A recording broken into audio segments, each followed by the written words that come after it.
nome de Jesus. Amém. Amém.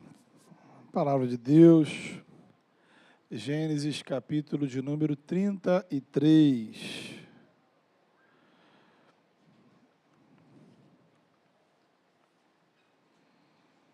Gênesis, capítulo número 33. Vamos ler aí a partir do verso 1, texto que está aí já projetado para você também tendo aí na sua Bíblia. Sempre importante para você acompanhar a leitura e a explicação da palavra. Diz assim: quando Jacó olhou e viu que Esaú estava se aproximando com 400 homens, dividiu as crianças entre Lia, Raquel e as 2 servas.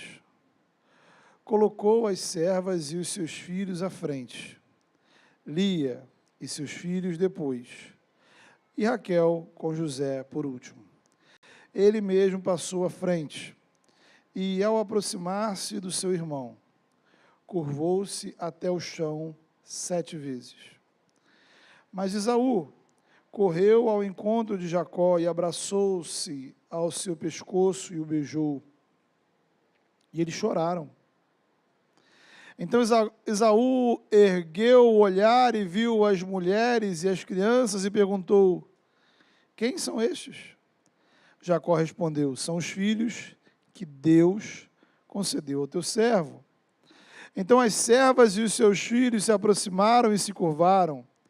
Depois Lia e os seus filhos vieram e se curvaram. Por último chegaram José e Raquel e também se curvaram.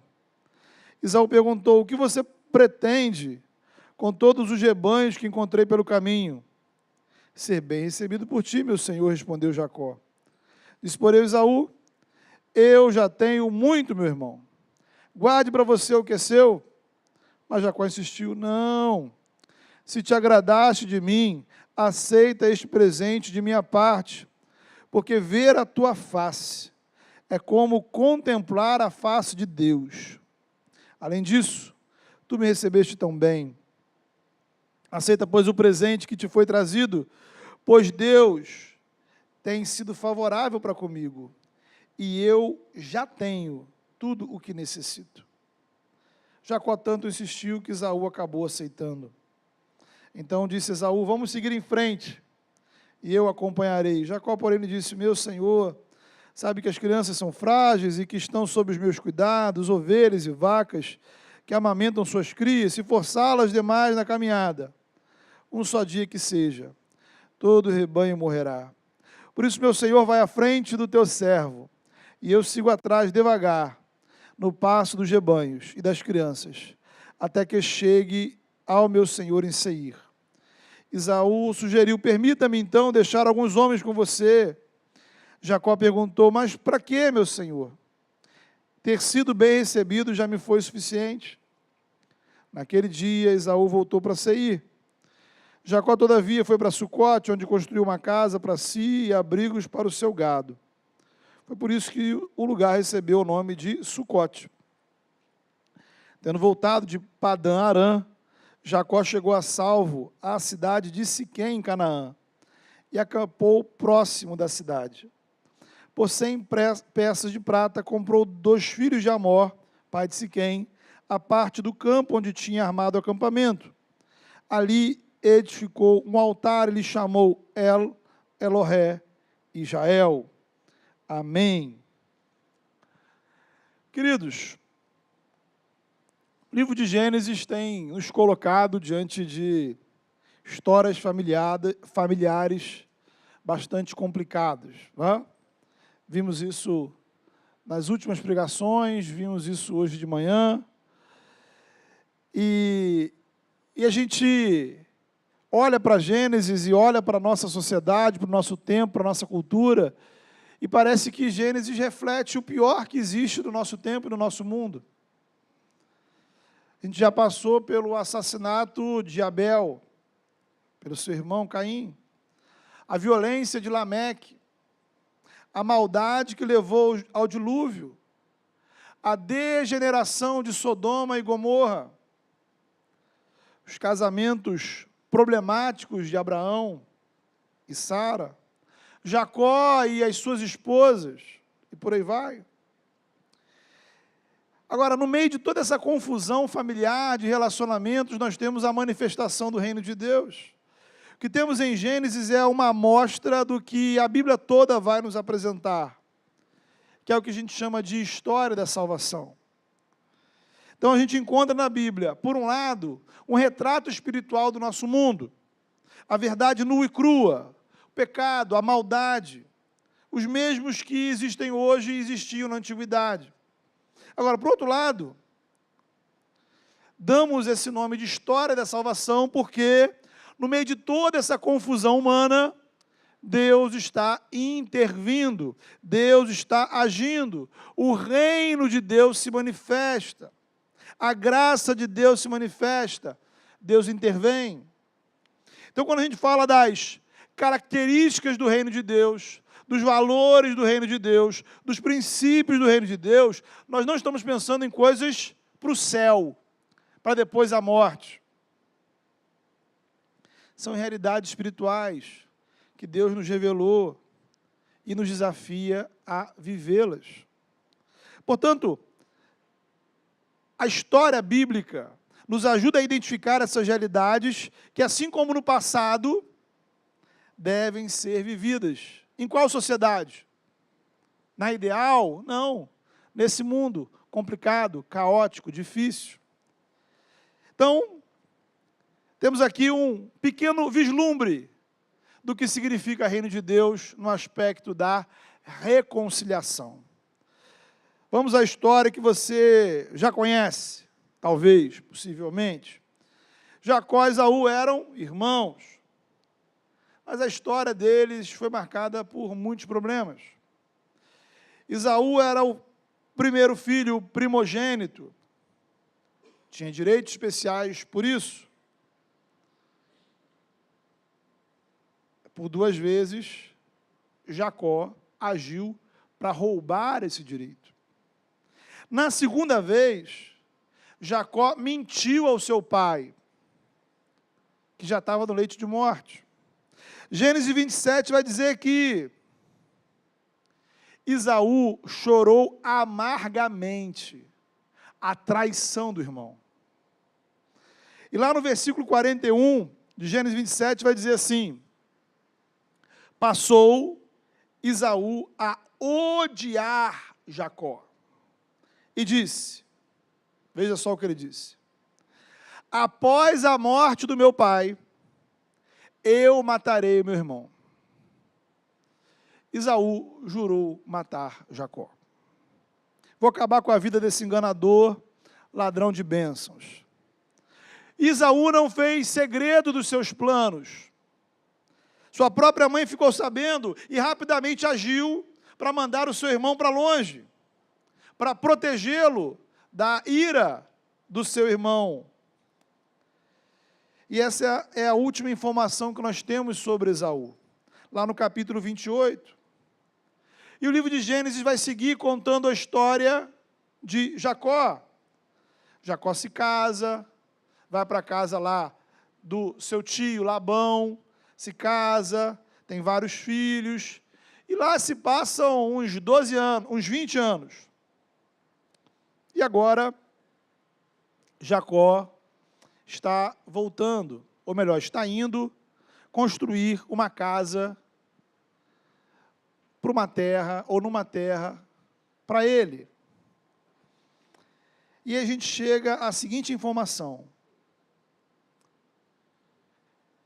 seu irmão Esaú está vindo ao seu encontro, acompanhado de 400 homens.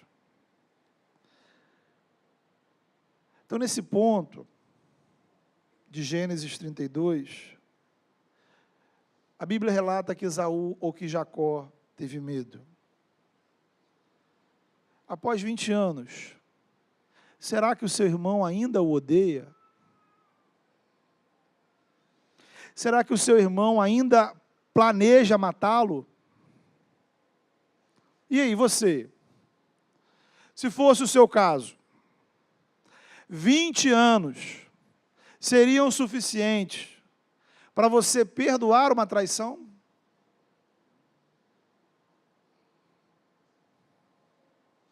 20 anos seriam suficientes para apaziguar o seu ódio, a sua raiva?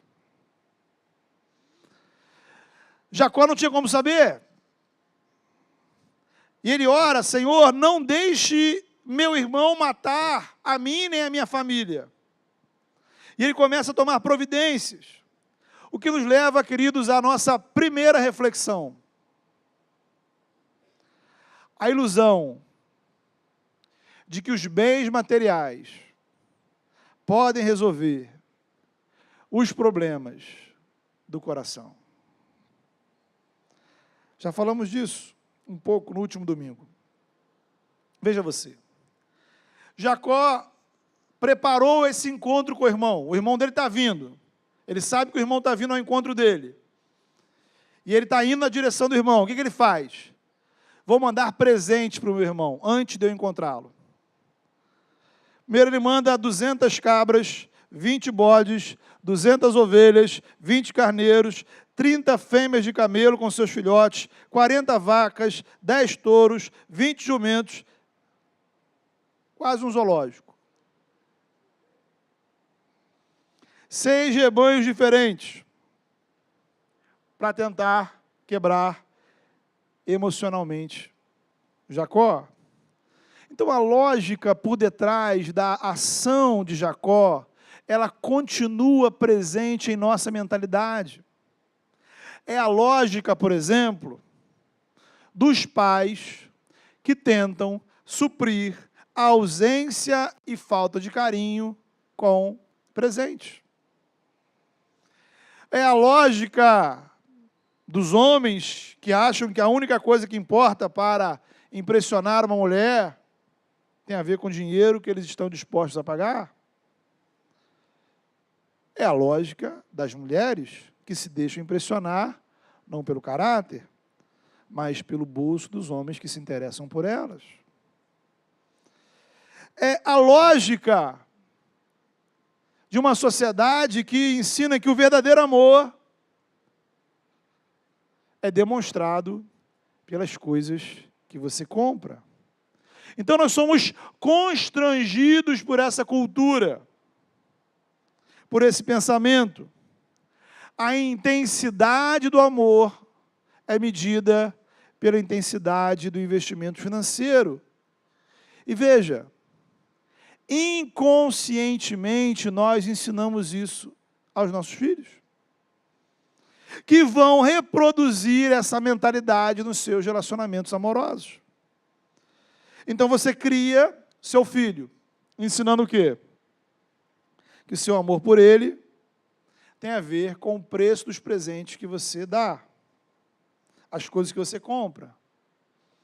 E aí na hora dele namorar e casar, ela vai pensar que amar significa comprar coisas, pagar contas, dinheiro. Então, estamos destruindo de antemão o casamento dos nossos filhos. Porque criamos um ciclo vicioso de gente que não sabe amar. Gente que não sabe valorizar gestos, ações que não se compram no shopping, que não se encomendam pela internet. Veja, um sintoma disso nos pais é a angústia maior de não conseguir comprar o presente A, B ou C para o seu filho, especialmente aquele que passa na televisão. Curioso disso, queridos, é que a gente não se angustia por não brincar com nossos filhos. A gente não se angustia por não orar com nossos filhos. A gente não se angustia por não ler a Bíblia com nossos filhos. A gente não se angustia de não conversar sobre o Evangelho com nossos filhos. A gente se angustia se ele vai ter ou não o smartphone no final do ano, mas não nos angustiamos com os valores que vão compor o caráter do nosso filho. É o que a cultura nos ensina. E nós precisamos urgentemente repensar isso. Talvez você vai dizer, mas eu não tenho filho agora, mas um dia você vai ter. É aquela história. Não há nenhum problema em comprarmos presentes para os filhos. A questão é a gente fazer a reflexão a partir do Evangelho, para não atribuir a isso o peso e a importância que a cultura dá. Óbvio, né? O presente é uma expressão, uma demonstração legítima de carinho. A generosidade é uma virtude. Então, óbvio, né? Receber presentes é bom. Agora, a gente consegue diferenciar muito bem, por exemplo, se alguém está te dando alguma coisa a partir de uma manifestação legítima de amizade, de carinho, ou porque a pessoa quer te manipular, porque a pessoa quer manipular a relação, que era o caso de Jacó. Quanta gente em nosso país se corrompe, vende a sua integridade por determinados presentes. Então, semana passada celebramos aqui na igreja o aniversário do nosso digníssimo pastor Felipe.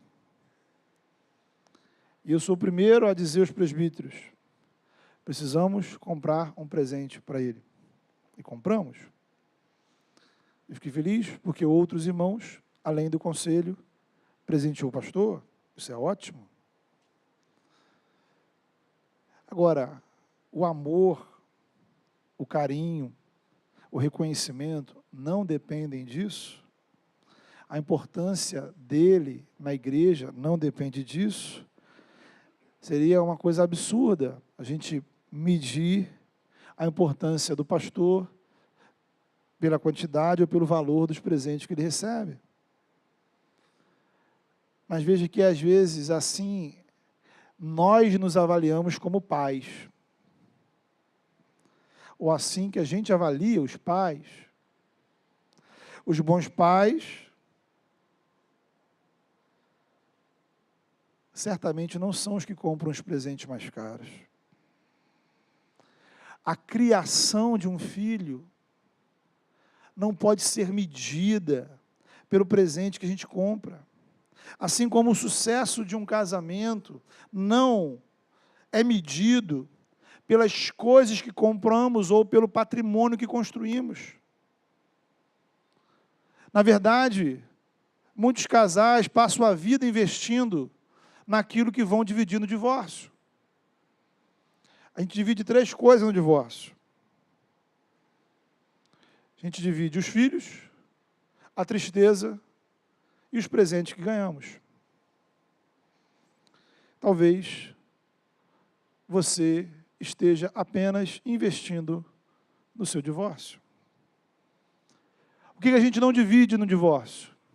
O amor, a alegria de estar junto, o carinho, a amizade, o companheirismo, o prazer de estar com o outro. E aí, quando a gente investe nessa parte, a gente previne o divórcio. Qual é a parte que você está investindo? Então,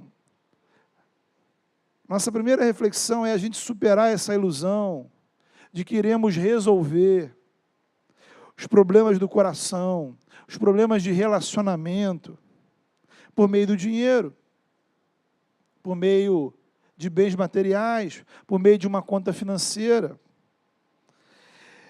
Agora, outro ponto é que essa é uma história de reconciliação. E ela está aqui na Bíblia porque o reino de Deus é um espaço de reconciliação. E quando a gente fala de reconciliação entre pessoas, o Evangelho nos revela que a primeira coisa que precisamos nos reconciliar, ou a primeira dimensão da nossa reconciliação é com Deus. Assim como as atitudes de Jacó o separaram do seu irmão, e isso resultou em inimizade entre eles, o pecado nos separa de Deus, trazendo como resultado inimizade entre nós e o Senhor. Todo ser humano é criação de Deus, mas nem todo ser humano tem relacionamento com Deus, nem todo ser humano tem comunhão com Deus, nem todo ser humano é de fato filho de Deus. Por quê? Na medida que estamos debaixo da influência do pecado, debaixo da opressão, da condenação do pecado, estamos separados do Criador. Não tem a ver com você saber se Deus existe, ter ou não ter religião, a questão é relacionamento. Sabe, é como a pessoa que tem pai, tem mãe, mas nunca se relacionou com eles. Tem pai, tem mãe, mas não tem família. E aí, temos uma questão de perspectiva. Porque talvez, da sua perspectiva, a sua relação com Deus seja legal. Está tudo bem do jeito que está. Ele está lá, eu estou aqui, de boa. Porque o pecado dentro de você tenta te convencer que está tudo bem. Só que aí entra o Evangelho. O Evangelho existe para nos revelar o ponto de Deus sobre essa relação, o ponto de vista de Deus sobre essa relação. E do ponto de vista de Deus, as coisas não andam nada bem. Ao contrário. A palavra de Deus vai dizer que você está na posição, veja só, estamos na posição de inimigos de Deus. Sob o domínio do pecado, somos inimigos do Senhor. Sob a influência do pecado, não temos comunhão com o Senhor, nem nesta vida, nem após a morte. Nem nesta vida, nem na eternidade. De forma que o Evangelho, revelado na Escritura, nos mostra exatamente onde estamos em relação a Deus. Separados, distantes, perdidos, somos inimigos, pecadores, mortos. Só que o Evangelho não para aí. Ele nos revela o que Deus fez para tirar você de onde você estava e trazer você para a presença dele. E o nome dessa operação é reconciliação. O apóstolo Paulo nos ajuda a entender. Lá em Romanos 5 ele vai dizer, note bem, quando éramos inimigos de Deus, olha a expressão que ele usa, fomos reconciliados com ele, por meio da morte do seu Filho. Por isso, agora, hoje, podemos nos alegrar em Deus, por Jesus, através de quem recebemos reconciliação. Efésios capítulo 2 vai dizer, olha, agora em Cristo, vocês que antes estavam longe, foram aproximados. Por meio de quem? Do sangue de Cristo. Ele é a nossa paz, ele destruiu a barreira, o muro de inimizade. Nos reconciliou, nos fez ser família de Deus. À medida que cremos em Jesus, somos reconciliados com Deus através da graça, pela fé. E aí, veja que coisa maravilhosa, porque nós nos tornamos mensageiros dessa reconciliação, instrumentos para que outros se reconciliem. O reino de Deus é um espaço de reconciliação, a igreja é uma agência de reconciliação. Então veja, o Evangelho é uma agência onde a gente anuncia onde você estava ou onde você está, o que Deus fez para você sair de onde você está e te levar para onde você deveria estar, e o que nós devemos fazer para se apropriar do que Deus fez por nós. Então, onde deveríamos estar? Em comunhão com Ele. Onde estamos? Longe de Deus, na condição de amigos. Éramos para andar com Ele. Somos inimigos de Deus. Então o que Deus fez? Para nos tirar da condição de inimigo e nos levar à condição de povo de Deus. Enviou seu Filho, o entregou à morte, morte de cruz, o ressuscitou dos mortos, o exaltou, derramou seu Espírito, envia a igreja. Então, onde você estava? Na morte, no pecado, no mundo, inimigo de Deus. Onde você deveria estar? Na comunhão com Deus. O que Deus faz? Envia Cristo. E agora, o que você deve fazer?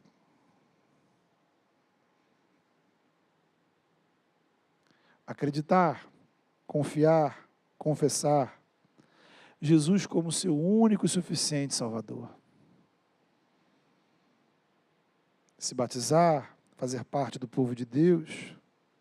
Então, você precisa guardar essa estrutura na sua mente. Levar para casa e responder: onde você está? Onde você deveria estar? O que Deus fez para tirar você de onde você estava e trazer para onde você deveria estar? E o que você precisa fazer? Isso é reconciliação. Eu te pergunto, será que você já está onde deveria estar? Será que você já está vivendo a comunhão com Deus, no povo de Deus? Em um relacionamento vivo, real e diário? Você já fez o que deveria fazer para estar onde deveria estar? O que está faltando para você dar esse passo? Em certo sentido, que diz a história de Esaú e Jacó, nos lembra a parábola do filho pródigo, que é uma história que Jesus contou para ilustrar o amor de Deus, o amor e a reconciliação. Veja, um relacionamento foi quebrado, um filho saiu de casa, rompeu os laços com o pai, se distanciaram, se afastaram. Então, onde ele estava? Longe de casa, longe do pai, perdido, na miséria, sem perspectiva de futuro. O que ele fez? Se arrependeu, voltou. E aí tem um detalhe. Por quê? Na visão dele, que pode ser a sua visão nessa noite, ele estava tão distante do pai, tão longe do pai, que ele não tinha mais esperança de reconciliação. Na cabeça dele não tinha mais jeito, não tinha mais solução. É mais ou menos o sentimento de Jacó em relação a Esaú.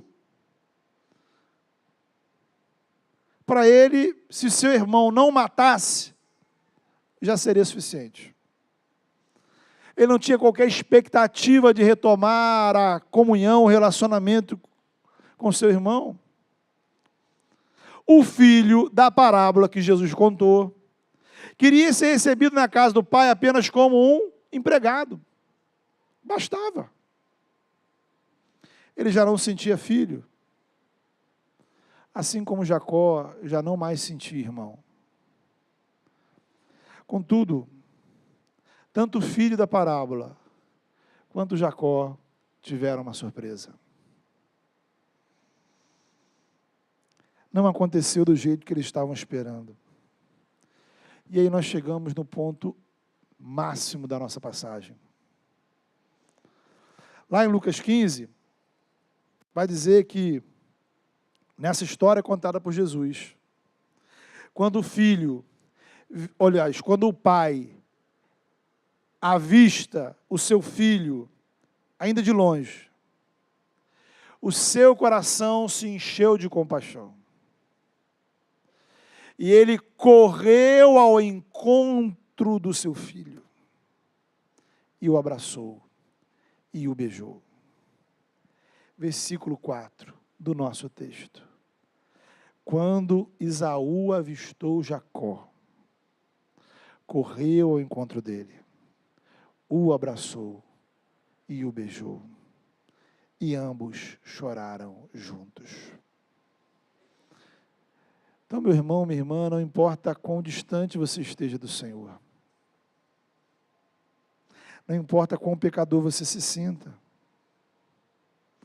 Quando a gente vai ao encontro do Senhor, Ele corre ao seu encontro. Ele te abraça. Ele te beija. Ele te recebe como filho. Ele faz festa. Porque Ele tem prazer em receber. Ele tem prazer em reconciliar. O que eu acho lindo e emocionante nesse versículo 4, que a gente deveria ler muitas e muitas vezes, é a ausência de palavras. Ninguém falou nada. Me incomoda muitas vezes a gente ter uma necessidade, né? E criar condições para o perdão, condições para a reconciliação.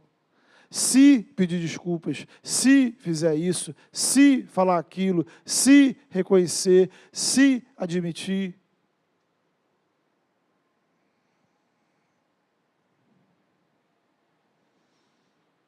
Abraçar, beijar, chorar junto.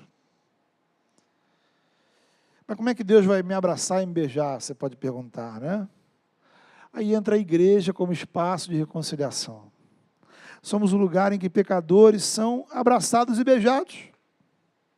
Cantamos que nós somos os pés e as mãos do Senhor. Isto é, por meio de nós, o Senhor toca as pessoas. Somos seus embaixadores, de modo que precisamos ser um local de acolhimento, e isso precisa ser manifesto por meio de ações. Correr, abraçar e chorar não são doutrinas. São ações que precisam ser praticadas. Não somos apenas pregadores da reconciliação. Precisamos demonstrá-la. A reconciliação precisa ser vista, sentida, percebida. Por isso que na nossa igreja, a gente se levanta para cumprimentar o visitante. É o mínimo que a gente deve fazer. Mas isso não é muito mais do que uma questão de marketing. É entender que nós precisamos de uma cultura de acolhimento. Igreja é um local onde pessoas são acolhidas. As pessoas precisam sentir o amor de Deus por meio de ações. Só que essa cultura do reino, ela não pode ser demonstrada apenas no momento de apresentação dos visitantes. Precisa fazer parte da nossa dinâmica espiritual. Precisa ser parte da nossa identidade como igreja. A igreja, ela é uma pequena amostra, uma amostra física, uma amostra encarnada do reino de Deus.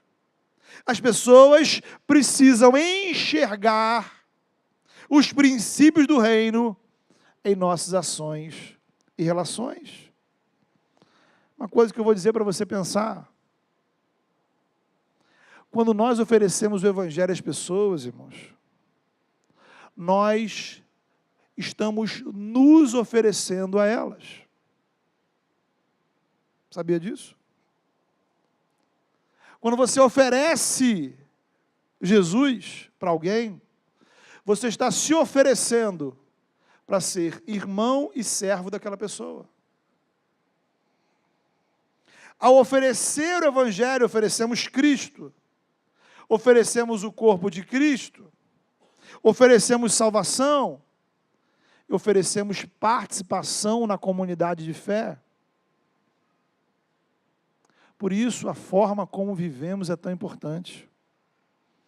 E aí a gente volta à história de Jacó. Ora, o que foi que aconteceu com ele exatamente antes de encontrar com Esaú? Foi nossa pregação do domingo passado. Gênesis 32. Deus foi ao encontro de Jacó. Jacó passou por Peniel, Jacó viu a glória de Deus, Jacó foi tocado pelo Senhor, o nome de Jacó foi mudado, Jacó saiu marcado, saiu mancando, Jacó saiu com uma nova identidade. A mudança da nossa relação com Deus precisa transformar nossos relacionamentos. E quando a gente afirma que o reino de Deus é um lugar de reconciliação, isso não se limita ao nosso relacionamento com Deus, nem se limita ao relacionamento que as pessoas estão dentro da igreja. A primeira reconciliação, sim, primeira, fundamental, básica, você e Deus. Ir ao encontro do Pai e experimentar o abraço do Pai. Como aconteceu com Jacó, em primeiro lugar, você precisa se resolver com Deus. A partir daí, você se torna alguém reconciliado. A sua identidade é ser alguém que experimentou reconciliação. É quem você é. Por isso, a partir de então, você precisa praticar a reconciliação. Você pratica. Primeiro lugar para isso, igreja. Nossa relação com os irmãos, de modo que eu entendo que a gente precisa se abraçar mais, se perdoar mais, chorar mais juntos. Muitas vezes, o que marca a relação entre nós como irmãos são opiniões e comentários que não edificam. E a gente precisa lembrar, queridos, que o espaço que a gente cava entre nós é um espaço que só serve aos interesses do inimigo e do mundo.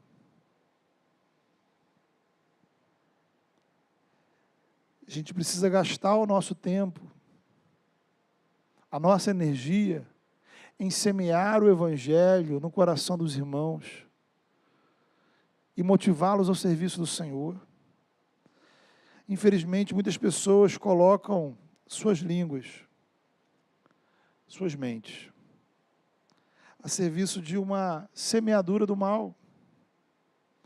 E aquela história, a pergunta que eu te faço é, esse comentário que você vai fazer a respeito do outro, vai edificar quem? Vai edificar quem? É aquele teste, né? Aquele teste que falamos outro dia. Você vai agradecer a Deus por isso? Senhor, obrigado pela fofoca que eu acabei de saber. Olha, que fofoca maravilhosa. Você vai chegar no núcleo e dizer, irmãos, tenho um testemunho para dar. Deus me abençoou muito com a fofoca da última semana. Outro dia um amigo meu, ele propôs um jejum na igreja dele. Um jejum de falar mal dos outros. Uma semana. E para algumas horas já é difícil, né? Uma semaninha. Simples, irmãos. Uma semana sem falar mal de ninguém. Você já imaginou? Olha. Tá aí, você podia tentar um negócio desse, hein? Sei. Uma dica. Só que a reconciliação, irmãos, é um passo a mais. É perdoar quem me fez mal. É perdoar quem me ofendeu. É ir ao encontro do outro. para reconhecer o meu erro e acolher o outro quando o outro vem ao meu encontro. E por que eu vou fazer isso? Aqui está o ponto. Porque é meu dever em Jesus Cristo. É o que Jesus nos ensinou na oração do Pai Nosso. Pai, perdoai as nossas ofensas, assim como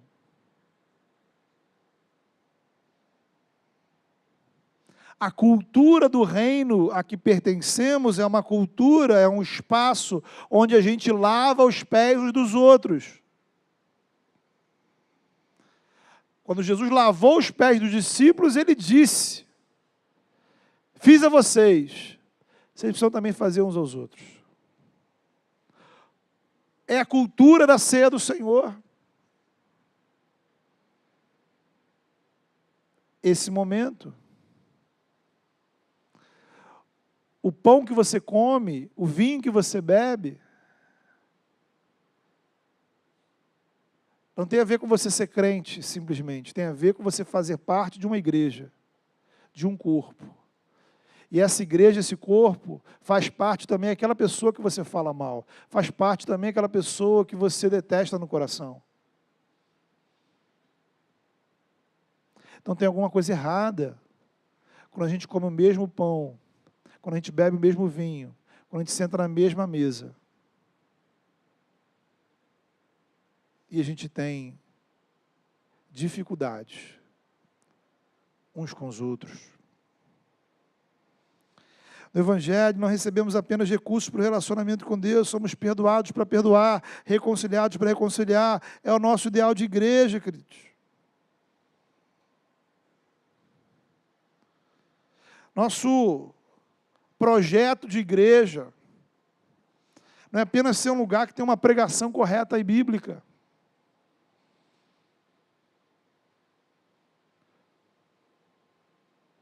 A igreja é uma mostra do céu, e o céu não é uma sala de aula.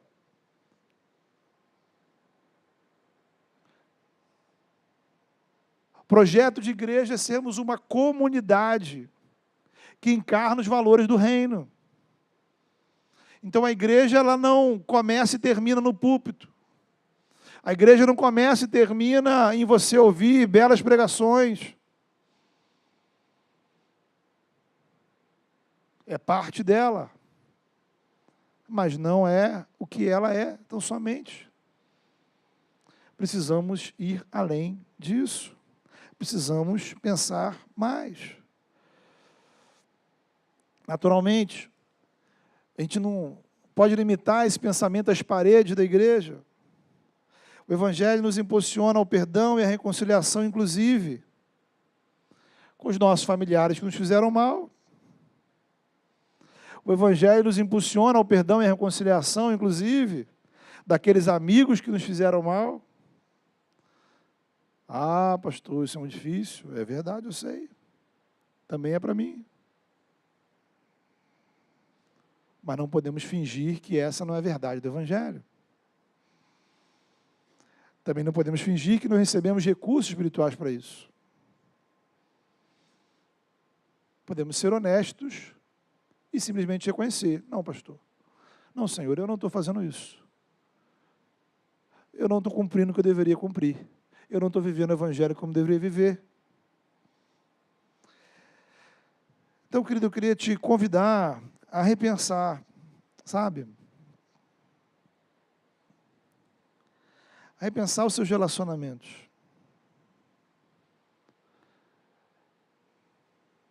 Com Deus, com a sua família, com seus amigos, com seus irmãos. Porque Deus em Cristo nos trouxe reconciliação. É aquela velha história. A cruz tem duas madeiras que simbolizam uma reconciliação vertical com Deus e uma reconciliação horizontal de uns com os outros. Por isso que quando a gente se converte, a gente não se teletransporta para o céu. Podia ser assim. Né? Cristo Jesus, desapareci, sumi. Não. Cremos em Jesus, somos batizados para fazer parte de uma comunidade, onde celebramos a ceia juntos, onde servimos ao Senhor juntos.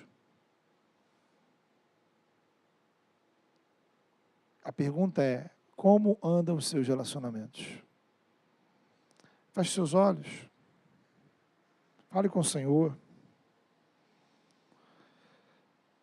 peça ao Senhor graça.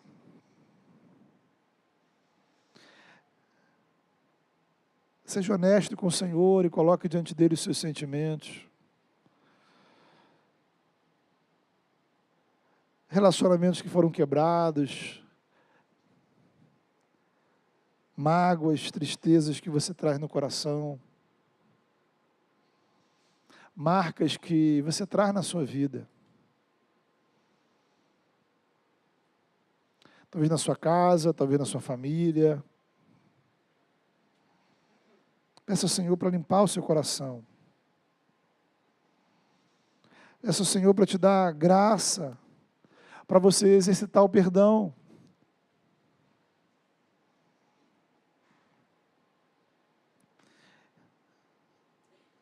Mas também peça ao Senhor, se você talvez esteja como aquele filho que tinha um pai, mas não vivia com o pai. Tinha um pai, mas estava longe do pai. Tinha um pai, mas não tinha comunhão com o pai. E ele foi ao encontro do pai. O recebeu, o abraçou, o beijou.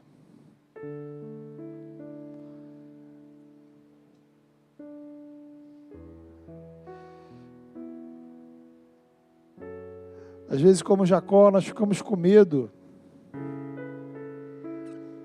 das discussões, das brigas, dos debates, das palavras que serão faladas, das acusações, das cobranças. O Senhor nos recebe, não para fazer um debate de cobranças. Ele te recebe como filho. Ele te abraça, Ele te acolhe. E Ele simplesmente diz, você é meu filho. E é isso que você precisa ouvir nessa noite. E a partir dessa graça, buscar reconciliação com aquelas pessoas ao seu redor que estão distantes. A culpa é sua, a culpa é dela, não importa.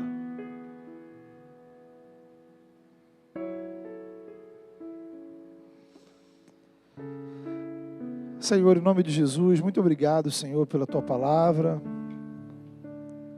Muito obrigado, Senhor, porque Tu és um Deus de reconciliação. Muito obrigado, ó Pai, porque o Senhor veio ao nosso encontro. Muito obrigado, ó Pai, porque na cruz, ó Deus, o Senhor nos reconciliou com o Senhor mesmo. Teu Filho, Senhor, deixou a glória e veio a esse mundo. Teu Filho desceu a cruz, ó Pai, a dor, a humilhação. Pagou o preço do pecado, Senhor, para que hoje nós pudéssemos nos sentar juntos numa mesma mesa e falarmos com o Senhor e te chamarmos de Pai, sem medo, sem angústia. Obrigado, ó Pai, porque por Cristo, Senhor, nós podemos estar na casa do Pai, termos acesso à presença do Pai, experimentar a ação do Teu Espírito em nós. Sabendo, ó Pai, que o Teu amor, ó Pai, mandou para longe todo medo, toda angústia. Pai, nessa hora, ministra com Teu Espírito Santo nos corações que aqui chegaram, Senhor, que ainda não tiveram um encontro verdadeiro com o Senhor. Gente que ainda não experimentou o poder da reconciliação espiritual. Gente, ó Pai, que está onde não deveria estar. Que está, Senhor, distante, com tantas coisas no coração. Que sejam atraídos, ó Pai, poderosamente por Tua graça. Que sejam atraídos poderosamente pelo Teu amor. Que sejam quebrantados, transformados, ó Pai, pelo Teu Espírito Santo.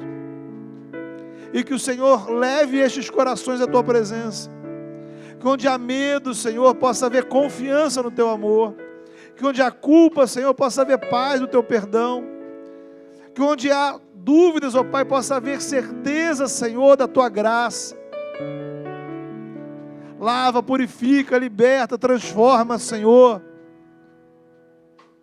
Abraça-nos, ó Pai, com a Tua graça. Beija-nos, ó Pai, com Teu amor. Acolhe-nos, ó Pai, como filhos do Senhor. Que possamos sentir na nossa alma, no nosso corpo, o acolhimento do céu. E que essa graça, que esse amor, ó Pai, possam ser tão reais, tão transformadores. Que sejamos impulsionados a praticar essa reconciliação, Pai. Muda o nosso coração em relação ao nosso próximo. Muda o nosso coração em relação aos nossos irmãos. Faz de nós, ó Pai, uma igreja, uma comunidade, ó Pai, que manifeste de maneira real o Teu amor. Que possamos, ó Deus, ser um espaço de acolhimento verdadeiro, Senhor, para a Tua glória, para a Tua honra, em nome de Jesus Cristo. É o desejo do nosso coração. É a súplica que fazemos em nome de Jesus e no poder do Espírito Santo. Amém.